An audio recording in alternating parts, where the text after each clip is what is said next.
दिल्ली में बैठी corporate media सत्ता के इशारे पर काम करती है। वहां पे बैठे हुए लोग संपादक नहीं, चंपादक और चाटुकार हैं। ये चाटुकार केवल सत्ता के इशारे पर काम करते हैं, सिर्फ और सिर्फ पैसे के लिए काम करते हैं। उत्तर प्रदेश की जो मीडिया है, जिसकी बीट उत्तर प्रदेश होती है, वो उत्तर प्रदेश के मुख्यमंत्री कार्यालय से गवर्न होती है। वहां पर से जो आदेश दिए जाते हैं, यानी मुख्यमंत्री कार्यालय से जो आदेश दिए जाते हैं, वो हूबहू उत्तर प्रदेश की जो कॉर्पोरेट मीडिया है, बड़ी मीडिया है, उसका पालन करती है। उत्तर प्रदेश की मीडिया को ऊपर से आदेश आता है कि आप मुसलमानों को बदनाम करने की खबरें लाएं, आप मदरसों को बदनाम करने की खबरें लाएं। ऐसी खबरों का पत्रकारों पर दबाव बनाया जाता है जो लोकल काम करते हैं। ये शब्द मेरे नहीं है, ये शब्द अनिल यादव के हैं। अनिल यादव वही शख्स हैं जिसने मनोहर राणा का इंटरव्यू किया था और उसके बाद से मनोहर राणा पे मुकदमे दर्ज हो गए थे। इस तरह के प्रश्न वो कर रहे थे। हालांकि ये प्रश्न दबाव के द्वारा किए जा रहे थे और अनिल यादव कहते हैं कि मनोहर राणा से मैं माफी भी मांगूंगा, क्योंकि मेरे किसी दबाव के चलते उन पे मैं इतना दबाव डाला कि उनके ऊपर मुकदमा हो गया। उनसे माफी भी मांगना चाहते हैं। अनिल यादव ने न्यूज नेशन में 10 सालों तक एक बड़े पद पर काम किया, लेकिन बीते दिनों उन्होंने नौकरी छोड़ दी और नौकरी छोड़ते वक्त मीडिया पर, न्यूज नेशन पर बहुत ज्यादा गंभीर आरोप लगाए। वो गंभीर आरोप मीडिया पर बहुत सारे सवाल खड़े करते हैं कि मीडिया सत्ता के इशारे पर किस तरह काम करती है, सत्ता के तलवे किस तरह चाटती है। उन्होंने कुछ संस्थानों को एकदम गया और गुजरा बताया। मैंने उनसे बात की है, क्या बात कही है सुनिए, और इस बात को बस गंभीरता से सुनिएगा और वर्तमान मीडिया पर, वर्तमान सत्ता पर कुछ ना कुछ अपने निष्कर्ष, अपने विचार हमसे जरूर साझा कीजिएगा। सुनिए। कहा जाता है कि मुसलमानों से जुड़ी स्टोरी लाओ, जो मुस्लिम स्कॉलर्स हैं, विद्वान हैं, सेलिब्रिटीज़ हैं, उनसे कुछ कंट्रोवर्शियल बुलवाओ। मुनव्वर राणा का इंटरव्यू मैंने किया था, उनके बेचारे के ऊपर मुकदमा हो गया, उसके लिए मैं उनसे माफ़ी मांगूंगा। आप मदरसों का सर्वे करा रहे हो, प्राइमरी स्कूलों का सर्वे क्यों नहीं कराते हो? तो चैनल हमारा लखनऊ में यहाँ मुख्यमंत्री कार्यालय से चलने लगा। पत्रकारिता तो खत्म है रही, देखिए न्यूज़ चैनल मर रहे हैं। न्यूज़ चैनल इंडिया में अपनी अंतिम सांसें गिन रहे हैं। 2-4 ऐसे मुल्ले बैठा लेने जो अपने इस्लाम को गाली दें, इस्लाम की कमियाँ निकालें। वो कहते हैं ना, मुर्गा लड़ाई कराते हैं मुल्ले बैठा के। मुसलमान चैनल ये कहता है। अगर हम लोग मुल्ला है, मैं इसलिए कह रहा हूँ कि जब कॉल होती है तो ये नहीं कहा जाता मुसलमान से रिलेटेड स्टोरी लाओ, कहते हैं मुल्लों से रिलेटेड स्टोरी लाओ। बेरोजगारी पे बात हो रही है, महंगाई पे बात हो रही है, रुपया कहाँ जा रहा है, इस पे बात हो रही है। हमारे साथ अनिल यादव जी हैं। अनिल यादव जी को आप पहचान गए होंगे, बीते दिनों से चर्चा का विषय बने हुए हैं। एक छोटा सा बच्चा दुर्गेश था जिसके भाई की हत्या कर दी गई थी। रोने वाली वीडियो आपने देखी होगी, वो अनिल यादव जी ने बनाई थी। एक चर्चा का कारण पहला वो था।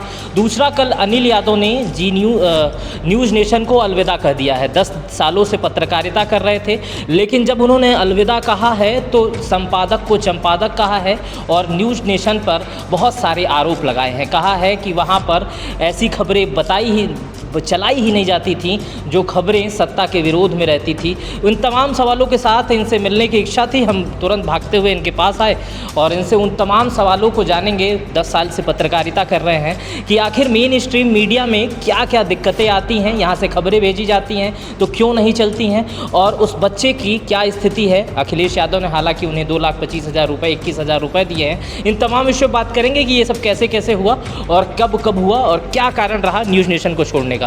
नमस्ते सर, बहुत बहुत स्वागत। धन्यवाद आपका, आप इतनी दूर से लखनऊ आए हैं। आपने अभी कहा था कि आप पहली बार इंटरव्यू दे रहे हैं, इससे पहले इंटरव्यू किया करते थे। दूसरों के मैं करता था, ये पहला मौका है कि मेरा कोई इंटरव्यू कर रहा है। हालांकि मैंने ऐसा कोई बहुत महान और ऐतिहासिक काम नहीं किया है, ये बस हो गया जो होना था।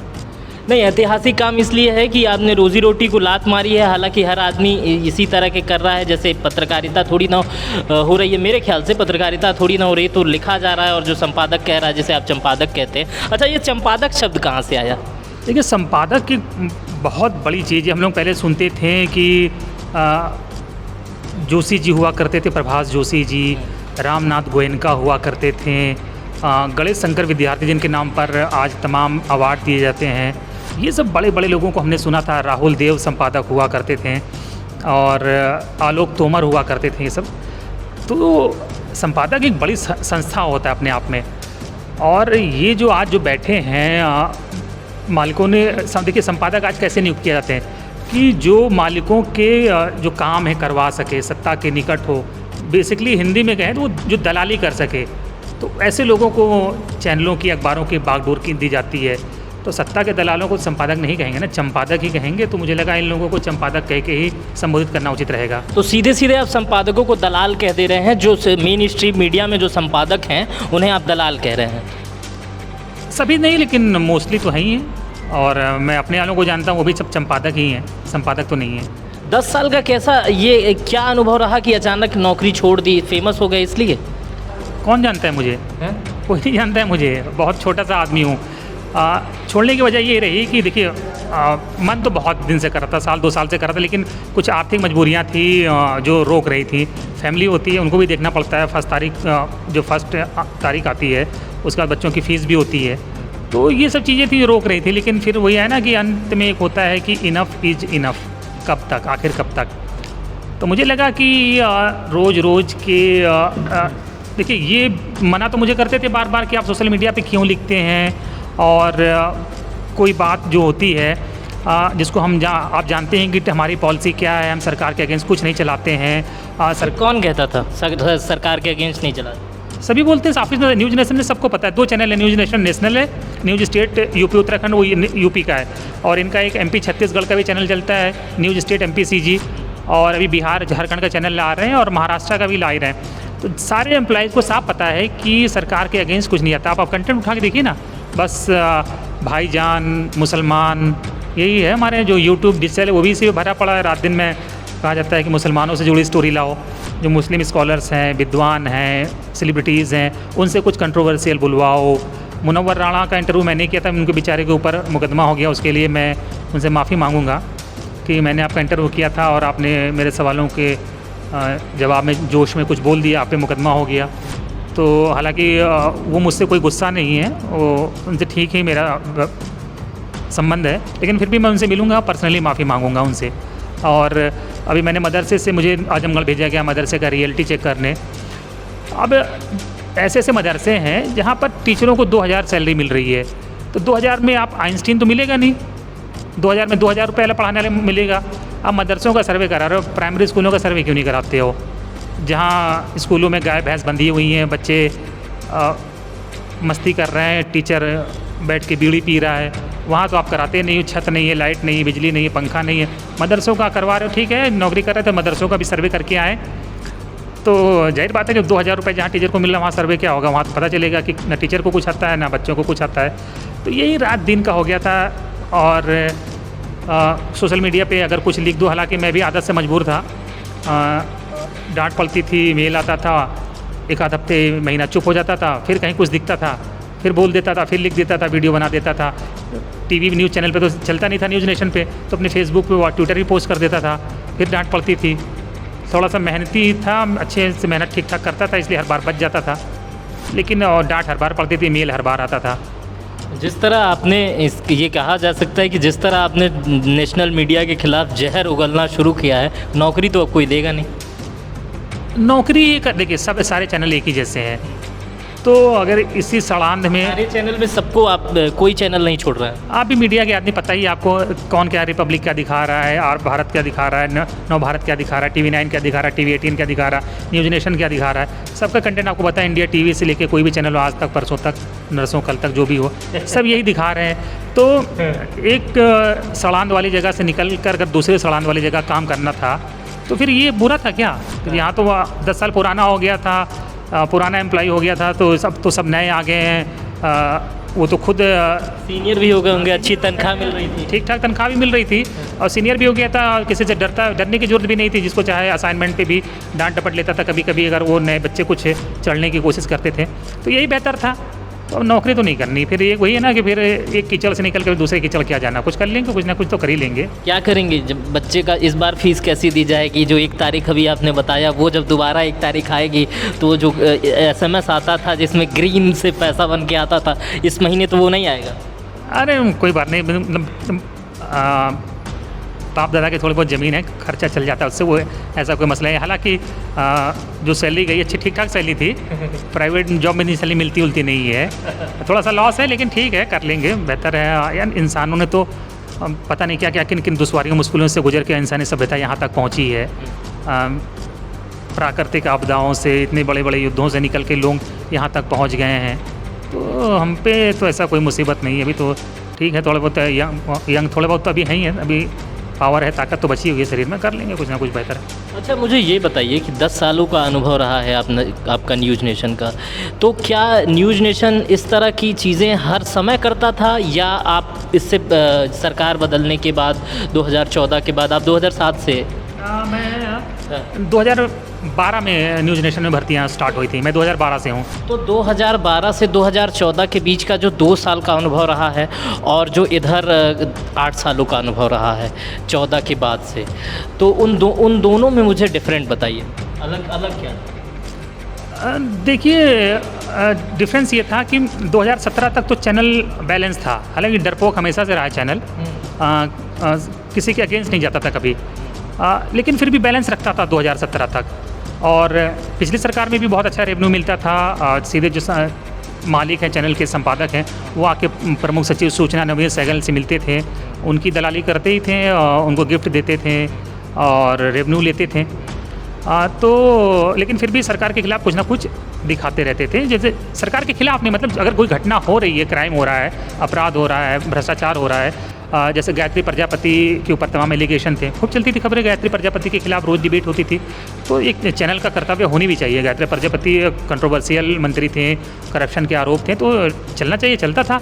दूसरे मंत्रियों पे भी चलता था, सरकार पर भी तमाम लोग जातिवाद के आरोप लगते थे, चलता था। अगर सरकार जातिवाद कर रही, चलना चाहिए। लेकिन 2017 के बाद या 2017 में सत्ता बदली तो चैनल हमारा लखनऊ में यहाँ मुख्यमंत्री कार्यालय से चलने लगा। यहीं से हम तो लोग अंदर की बात थे, सुबह कॉन कॉल होती थी, दिन भर की एजेंडा तय होता था, उस कॉन कॉल में मैं भी रहता था सीनियर रिपोर्टर होने के नाते। तो वहीं से आता था कि किस चीज़ पे आज डिबेट करनी है, क्या करना है, किस लाइन पे बाइट मंगानी है अपोजिशन की पार्टियों की। तो वही मंदिर मस्जिद, इसके अलावा कुछ नहीं होता था। मुसलमान और अपोजिशन की पार्टियों के खिलाफ, उनके खिलाफ एजेंडा सेट करके डिबेट करना, पूरा न्यूज़ वही चलाना, यही सब होता था और कुछ नहीं, नया कुछ नहीं था उसमें। आप 10 साल के वरिष्ठ पत्रकार हैं, इतने बड़े नेशनल मीडिया में आप रहे हैं, एक बड़ा आरोप आप लगा रहे हैं कि आपका चैनल मुख्यमंत्री कार्यालय से 2017 के बाद चलता था, यानी आदित्यनाथ कालीदास मार्ग से चलता था। खाली मेरा नहीं, बहुत से रीजनल चैनल अधिकतर चलते हैं, क्योंकि देखिए रीजनल चैनल बिना सरकारी रेवेन्यू के सर्वाइव नहीं कर सकता। और अगर आप सरकार के खिलाफ जाएंगे तो आपको रेवेन्यू क्यों मिलेगा? मेरे न्यूज़ नेशन और न्यूज़ स्टेट जो चैनल है, 18-19 करोड़ रुपए की रेवेन्यू सरकारी हासिल करता है हर साल। तो ये बड़ी रकम है ना, तो जो पैसे देगा उसके हिसाब से चलना ही पड़ेगा। तो अगर ये पैसे, अगर आप सरकार के खिलाफ खबरें लगाएंगे तो ये पैसे नहीं मिलेंगे? क्यों मिलेंगे? आप मुझसे विज्ञापन लेते हैं और मेरे खिलाफ खबर देंगे तो मैं आपको विज्ञापन दूंगा। तो गायत्री प्रजापति का जब खबरें चलती थी तो कैसे विज्ञापन मिलता था? ये बड़ी बात है कि उस वक्त चैनल ने कैसे हिम्मत दिखाई, गायत्री के खिलाफ कैसे चला लेते थे उस वक्त क्या उस समय की सरकारें लोकतंत्र या पत्रकारिता या चौथे स्तंभ पे विश्वास करती थी कि हमारे खिलाफ भी खबरें चलाओगे तो पैसा देंगे, इस टाइप की चीज़ें पॉलिसी थी क्या? देखिए, उस वक्त सरकारों को ये पता नहीं था कि चैनल विज्ञापन देने से आपके खिलाफ खबर नहीं रोकेंगे। आप जब विज्ञापन का पैसा रोक लेंगे तब चैनल आप पे सरेंडर करेगा। तो पिछली सरकारें ये हुनर नहीं जानती थी कि किसी भी चैनल का विज्ञापन रोक लो, उसका रेवेन्यू रोक लो, तो वो सरेंडर करेगा। वो तब भी देती थी, उनके खिलाफ खबरें चलती थी तो भी वो रेवेन्यू देती थी, और अधिक दे देती होंगी। हाँ, कि चुप कराने के लिए और अधिक दे देती थी। तो चैनल और ज़्यादा उग्र होकर और उनके खिलाफ चलाने लगते थे कि और माल मिलेगा, ये तो डर का देता है। लेकिन अब नई सरकार आई, उसे पता है कि नहीं, ज़्यादा देने से ये आपके खिलाफ खबरें नहीं रोकेंगे। इनका इनकम रेवेन्यू, इनकी सोर्स रोक लो, तब ये डर के मारे खबरें रोकेंगे, यार वहाँ से तो कुछ नहीं आ रहा है अब। तो ये सरकार इस फार्मूले पर चलती है कि अगर उसके खिलाफ कोई दिखाता है तो उसका रेवेन्यू रोक देती है। तो आप योगी सरकार को सीधे सीधे ये कह रहे हैं कि ये सरकार उन मीडिया चैनलों का रेवेन्यू रोक देती है जो सरकार इनसे सवाल, जो मीडिया संस्थान इनसे सवाल पूछते हैं। तो सवाल पूछने वाले संस्थानों का नाम बताइए। देखिए, अब कोई सवाल उवाल नहीं पूछता है, लग गए ज़माने प्रेस कॉन्फ्रेंस के जब सवाल पूछे जाते थे। अब खाली मंत्री आता है, एक चिट्ठी पढ़ता है, उसके बाद कहता है पत्रकारों से लंच लगा हुआ, आप लोग लंच करके जाइएगा। सवाल जवाब नहीं होते हैं अब। आपने कितने बार लंच किया और कितने सवाल किए? एक्चुअली देखिए, पहले जब नया मैं 2014-15 में यहाँ पे आया था तो 2-3 साल तो मैंने खूब सवाल जवाब किए। बड़ा अंदर का जो एक पत्रकार का कीड़ा था, तो उसकी वजह से खूब सवाल जवाब किए। 2000 किससे सवाल जवाब करते थे? तमाम मंत्री जो भी मिल जाए। हाँ, मंत्री अधिकारियों जो भी हो। इवन 2016-17 में ही मुख्यमंत्री कार्यालय से मेरी शिकायत गई थी मेरे एडिटर्स को कि आपका जो रिपोर्टर है वो मतलब ज़्यादा सवाल पूछता है, इसको समझाइए, ज़्यादा ही बहुत उत्तेजित है ये। तो उस वक्त वो एडिटर्स ने कुछ नहीं कहा था। उस वक्त कोई सवाल जवाब मुझसे नहीं पूछा, खाली पूछा हाँ भाई क्या कर दिया तुमने। मैंने कहा कुछ नहीं सर, सवाल पूछा था, अब उसमें किसी को बुरा लग गया तो उसमें मैं क्या करूँ। तो उस वक्त तो कुछ नहीं होता था। और उसके बाद 2017 के बाद तो बहुत शिकायतें गई, बहुत डांट पड़ती थी, रोज़ मेल आते थे मेरे पास, मेल सब रखे हुए हैं। लेकिन थोड़ा सा मेहनती था, मतलब चैनल के लिए काम करता था, घड़ी उड़ी नहीं देखता था, लगा रहता था, तो चैनल इसलिए बर्दाश्त कर लेता था। लेकिन अब ये परसों एक वीडियो वायरल हो गया, एक बच्चा रो रहा है, उसको अपोजिशन के नेताओं ने ज़्यादा वायरल कर दिया। तो मुझे मेल आ गया कि आपने जो ऑफिस की जो गाइडलाइंस है उनका उल्लंघन किया है, सोशल मीडिया गाइडलाइंस है, और आपके इस वीडियो से सरकार बहुत असहज स्थिति में हो गई है। अरे भाई, सरकार असहज स्थिति में हो गई है तो आप सरकार के आप क्या हो, प्रवक्ता हो कि सरकार में शामिल हो, कि आप बीजेपी में शामिल हो, कि सरकार की असहज स्थिति होने से आपको क्या दिक्कत है? वो अपोजिशन जाने, सरकार जाने, बीजेपी जाने, समाजवादी पार्टी जाने, उसमें तुम क्यों पार्टी बन रहे हो कि सरकार असहज स्थिति हो गई तो तुम्हें क्या परेशानी है? सरकार समझ लेगी, समाजवादी पार्टी समझ लेगी। मतलब ये मेल आपको आता है कि सरकार असहज स्थिति में हो गई है, ये एक प्राइवेट लिमिटेड कंपनी की तरफ से मेल आता है, न्यूज़ नेशन की तरफ से मेल आता है कि सरकार असहज स्थिति। तो जो आपकी बातें थी कि सरकार जो है मुख्यमंत्री कार्यालय से चलती है, ये तो कहीं ना कहीं सेट हो रहा था। मेल कहाँ से गया था? मेल ऑफिस से आया था, मैं इसको दिखा दूँ आपको, अभी मैं दिखा भी देता हूँ। हालांकि वो मैं हाँ स्क्रीन शॉट है, स्क्रीन शॉट में दिखा देता हूँ। हालांकि वो ऑफिस का जो वो मेल है, मेल से मुझे भी हटा दिया गया है। सोच रहे हैं कि डर रहे हैं कि मेल में कहीं सारे ग्रुप को कुछ लिख ना दे ये ऐड करके, थोड़ा सा डरे हुए हैं, इसलिए मुझे उसमें से हटा दिया। और ये स्क्रीनशॉट मैं आपको दिखाता हूँ। हाँ, ये देखिए, ये लिखा है ना, your recent video interview is transgression of the social media policy of the network and it is being used by a political party to settle political score. You had been earlier warned for your activities on social media, or an inquiry committee has been constituted to probe your case. और हाँ, ये मतलब ये कि एक आपके मेरे video से आपको जवाब देना है। हाँ, कि समाजवादी पार्टी सरकार के खिलाफ हमला कर रही है इस वीडियो की वजह से। आपकी हाँ भाई, वो तो समाजवादी पार्टी जाने, सरकार जाने। मैंने तो एक वीडियो बनाया कि बच्चे की हेल्प कर दो, और अब अगर एक बच्चा रो रहा है इंसाफ के लिए तो ठीक है, सरकार जाने, समाजवादी पार्टी जाने, इसमें आपको क्यों तकलीफ है कि कौन पार्टी किससे स्कोर सेटल कर रही है? आप जो ये वीडियो किनारे देख रहे हैं, चैनल के किनारे पे जो वीडियो चल रहा है, ये वीडियो आपने देखा होगा। इस वीडियो में जो पत्रकार दिखाई दे रहे हैं वो हमारे साथ बैठे हुए हैं। इस वीडियो को बनाने के ही बाद से ये चर्चा में आ गए थे, और उसी वजह से बच्चे को अखिलेश यादव ने 2,21,000 रुपये भी दिए थे। बच्चे की स्थिति क्या है ये जानेंगे, लेकिन इसकी वजह से ही चैनल का जो मेल अभी पढ़ा जा रहा था वो आया कि आप सरकार के खिलाफ बोल रहे हैं और ये ठीक नहीं है। कुल मिला जुला के उस मेल का मतलब यही था। सही कह रहा हूँ ना? हाँ, मतलब कि सरकार असहज हो गई है, सरकार असहज हो गई तो हमारा रेवेन्यू रोक देगी, तो प्रॉब्लम हो जाएगी। तो यही उसका लब्बो लुआब यही था।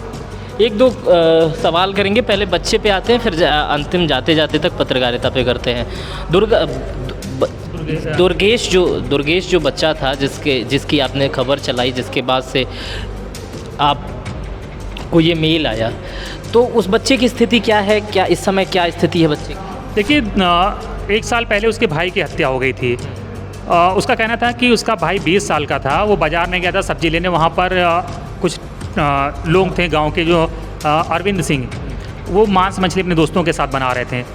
तो उन्होंने, अरविंद सिंह ने उसके भाई से कहा कि ये मांस मछली का बर्तन है, इसको आके धो दो। तो उसने कहा आज मंगलवार है, मैं व्रत हूँ, बजरंग बली का भक्त हूँ, मैं ये बर्तन नहीं धोऊंगा।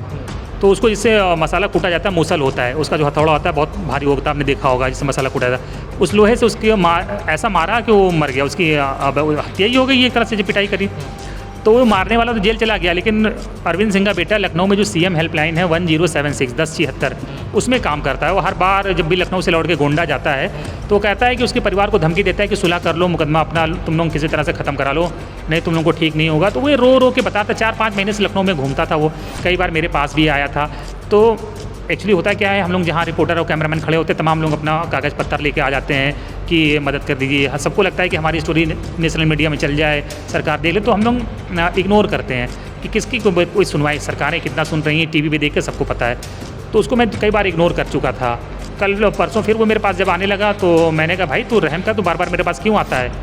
तो फिर मैंने लाइव रिपोर्टिंग ख़त्म करने के बाद मैंने उससे पूछा कि इसका मसला क्या है, पता किया जाए। तो पता कि ये कहानी निकल कर सामने आई, फिर वो बहुत रोने लगा वीडियो में ही। वीडियो मैंने इस मकसद से बना दिया कि चैनल पे तो चलेगा नहीं, मैं स्टोरीज़ की अगर इसके करके भेज दूंगा चैनल पे तो चलेगा नहीं, तो हो सकता है वीडियो कुछ जिम्मेदार अधिकारी देख लें, इसकी कुछ हेल्प करें। तो वो बहुत वायरल हो गया वो। अब सरकार पर सवाल उठाता वीडियो था तो जाहिर बात है कि अपोजिशन पार्टी ने उसको लपक लिया और तमाम अपोजिशन के नेताओं ने इसको बहुत शेयर किया, तो उस पर एक पॉलिटिकल हंगामा खड़ा हो गया। और फिर अखिलेश यादव ने उस वीडियो का संज्ञान लिया, उस लड़के को बुला के 2,21,000 रुपये से उसकी मदद करी। तो ये न चैनल को अच्छा लगा न सरकार को अच्छा लगा। ये चैनल को भी अच्छा नहीं लगा, सरकार को भी अच्छा लगा। हालांकि उस बच्चे के साथ कुछ आर्थिक मदद हो गई, लेकिन ये चैनल और सरकार को अच्छा क्यों नहीं लगा, ये बता दीजिए बस। भाई इससे ये बात चली गई ना कि सरकार कहती है राम राज्य है, और राम राज्य में एक लड़का इस तरह से पीड़ित हो रहा है, अगर सामने आ जाएगी तस्वीर, राम राज्य की पोल खुल जाएगी, तो सरकार को अच्छा नहीं लगेगा। सरकार को अच्छा नहीं लगेगा, चैनल का रेवेन्यू प्रभावित होगा। चैनल का रेवेन्यू प्रभावित होगा तो चंपादक बैठे हैं, चंपादक की जो मोटी सैलरी है 10-10, 15 लाख, 20 लाख रुपए, वो कैसे जस्टिफाई करेंगे मालिकों को? चंपादक एक नया शब्द दिया है, आखिरी सवाल के साथ इंटरव्यू ख़त्म करेंगे। ये सफ़ेद लिफाफा और टेबल के पीछे खाना, ये इस परंपरा का हिस्सा आप कभी रहे हैं? लोग कहते हैं कि पत्रकार बिकाऊ होता, मुझे आज तक किसी ने खरीद मतलब ऑफ़र ही नहीं किया कभी किसी ने। पैसा ऐसे नहीं मिलता है, देखिए पैसा तब मिलता है जब कोई पत्रकार खबर चला पाए, और जो पैसा देता है बहुत सोच समझ के देता है, ऐसे नहीं किसी पे इन्वेस्ट करता है। फ़िलहाल ना मुझे किसी ने ऑफ़र किया कभी, ना मैंने कभी लिया। सैलरी ठीक ठाक थी, ज़रूरत ही नहीं पड़ी। चैनल कुछ भी वो सैलरी ठीक ठाक देता था तो उससे ज़रूरतें पूरी हो जाती थी। बाकी बाप दादाओं की खेती बाड़ी है तो कोई मसला नहीं है उसका, जीविकोपार्जन का कोई ऐसा नहीं है। देखिए पत्रकार हर बिकाऊ नहीं होता है। जिन पत्रकारों के पास कम पैसे हैं, अब 10,000 5,000 सैलरी दोगे तो उसका घर कैसे चलेगा? तो दाएँ बाएँ थोड़ा बहुत करते हैं पत्रकार, ठीक है। और लेकिन मेरी सैलरी ठीक ठाक थी। सैलरी ठीक ठाक थी। जो नए लड़के पत्रकारिता में अभी कदम रख रहे हैं वो आपको देख लेंगे तो जाएंगे ही नहीं, तो उन लड़कों को आप क्या संदेश देना चाहेंगे? पत्रकारिता तो खत्म है। देखिए न्यूज़ चैनल मर रहे हैं, न्यूज़ चैनल इंडिया में अपनी अंतिम सांसें गिन रहे हैं। सारा पत्रकारिता, सारा सब कुछ डिजिटल पे आ गया है। न्यूज़ चैनल अब खुद डिजिटल पे फोकस कर रहे हैं, सारा अपनी स्ट्रेंथ वो डिजिटल पे बढ़ा रहे हैं। तो बहुत बड़ा स्पेस है सोशल मीडिया, यूट्यूब, ये बहुत बड़ा स्पेस है। तो किसी चैनल की गुलामी करने से अच्छा आप नए लड़कों को संदेश दे रहे हैं, इस बात का ध्यान रखिएगा। जो बच्चे IMC से और तमाम मास कम्युनिकेशन संस्थानों से पढ़ के आ रहे हैं, वो बड़े चैनलों का रास्ता देखते हैं कि हम फला चैनल और फला चैनल में हो जाएं, जिस चैनल में आपके हिसाब से संपादक की जगह चंपादक बैठे हैं। क्या उन्हें उस चैनल में जाना चाहिए या नहीं जाना चाहिए? एक बागी पत्रकार से पूछ रहा हूँ जो 10 साल की नौकरी छोड़ के वापस आया है। नहीं जाए, कुछ एक्सपीरियंस ले लें, पहले 2-4 साल नौकरी कर लें। देखिए हर तरह का एक्सपीरियंस होना ज़रूरी है। और अच्छे चैनलों में जाएंगे तो वहाँ सैलरी ठीक ठाक ही मिलेगी, हालांकि काम तो मालिकों के हिसाब से ही करना पड़ेगा और दिन भर मुसलमानों को ही टारगेट करना पड़ेगा, तभी वहाँ वो सर्वाइव कर पाएंगे। और मुसलमानों से रिलेटेड स्टोरी बनानी पड़ेगी, मुसलमानों को कैसे बदनाम किया जाए, ऐसे वर्ड्स ढूंढने पड़ेंगे। हर स्टोरी में भाईजान लगाना पड़ेगा कि इससे क्यों परेशान है भाईजान, मदरसे के सर्वे से क्यों भाईजान परेशान, क्या चल रहा है भाईजान के मन में, और चीन पाकिस्तान, ये सब बनाना सीख लें। देखिए एक्सपीरियंस ज़रूरी है, चैनल में काम करने का एक्सपीरियंस आता है। 10 साल मैंने किया, अच्छा एक्सपीरियंस रहा, सीखा, चीज़ें सीखी हैं। तो जाएँ नौकरी करें, लेकिन उसके बाद फिर 2-4 साल बाद फिर वो अपना कुछ करें। तो ये जो एजेंडा दिखाई, अग्निवीर बन के जाएँ, अग्निवीर बन के जाएँ 4 साल वाला, ये जो मुसलमानों के खिलाफ एजेंडा, ये स्क्रिप्टेड रहता है, तैयार किया जाता है, आप लोगों को कहा जाता है? भाई साहब सुबह कॉन कॉल होती है हर चैनल में। कॉन कॉल मतलब यानी सारे सीनियर जुड़ते हैं और एजेंडा तय करते हैं दिन भर क्या चलना है। एक बार मैंने भूल से किसी हिंदू ने कहीं रेप ओप कर दिया था मुस्लिम लड़की का ऐसे कुछ कोई हो गई थी। तो मैंने कहा सर ये अच्छी स्टोरी रहेगी, ये भी यहाँ देखिए कर दिया है। तो कह रहे हैं बहुत ज़्यादा क्या कहते हैं, तुम अपनी पत्रकारिता अपने पास ही रखो, ज़्यादा मत उड़ो। बलरामपुर में एक मामला हो गया था, पहले जो घटना चली कि एक मुस्लिम लड़के ने हिंदू लड़की का बलात्कार कर दिया है। तो मैं बलरामपुर गया था तो मुझे पता चला, मैंने कॉल में बताया कि सर यहाँ ऐसा कुछ नहीं है, ये प्रेम प्रसंग का मामला है दोनों का, दोनों आपस में प्रेम करते थे और कुछ दोनों की गड़बड़ी हो गई, उसके बाद ये मामला है। तो ये हमारे जो संपादक हैं मनोज गहरोला कह रहे हैं तुम अपनी जो जासूसी पत्रकारिता है अपने पास रखो। चैनल जो चला रहा है कि मुस्लिम लड़के ने हिंदू लड़की का रेप किया है, वो लाइन वही सही है। मतलब सीधे सीधे मुसलमान अगर गलत भी हो, सही भी हो तो उसे गलत दिखाना है, और अगर हिंदू गलत भी हो तो उसे सही दिखाना है। आपके कहने का मतलब यही है? हाँ, वो कहते हैं इससे इस तरह की स्टोरी से टीआरपी आती ज़्यादा देखा जाता है, डिजिटल भी बहुत देखा जाता है। और हमारा डिजिटल कंटेंट उठा के देखिए, न्यूज़ नेशन से मुसलमान मिलेगा उसमें। चीन पाकिस्तान को ही छोड़ दिया, हिंदू पाकिस्तान, बस मुसलमान 2-4 मुल्ले बैठा लेना है उनको, गरियाना है उनको, और 2-4 ऐसे मुल्ले बैठा लेने हैं जो अपने इस्लाम को गाली दें, इस्लाम की कमियाँ निकालें। वो कहते हैं ना मुर्गा लड़ाई कराते हैं मुल्ले बैठा के, मुसलमान चैनल ये कहता है। अगर हम लोग मुल्ला है, मैं इसलिए कह रहा हूँ कि जब कॉल होती है तो ये नहीं कहा जाता मुसलमान से रिलेटेड स्टोरी लाओ, कहते हैं मुल्लों से रिलेटेड स्टोरी लाओ। आपके चैनल में मुसलमान भी बहुत काम करते हैं?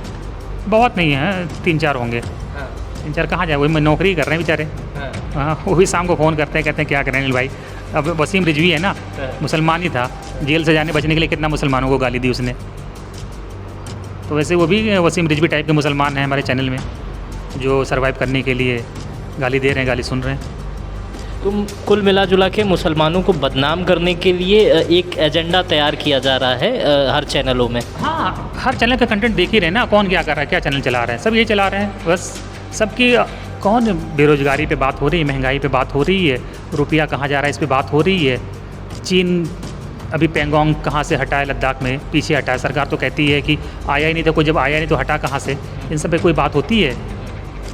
बस मुसलमान लाओ, सर्वे आजकल सर्वे चल रहा है, मदरसों का सर्वे, उसके चक्कर में मुझे मऊ, आजमगढ़, मुख्तार अंसारी, अब्बास अंसारी यही चलता है। दिन भर अब्बास अंसारी पे कुछ ना कुछ करते रहो कि नहीं मिल रहा है, मुख्तार अंसारी नहीं मिल रहा है, बस यही चलता है। अतीक अहमद, अब 3-4 सब्जेक्ट हैं, मुसलमान, अब्बास अंसारी, मुख्तार अंसारी, अतीक अहमद, बस यही इनका घर गिराना दिखा दो, इनके खिलाफ दिखा दो बातें, यही सब बस दिन बस बुलडोजर करना है दिन भर।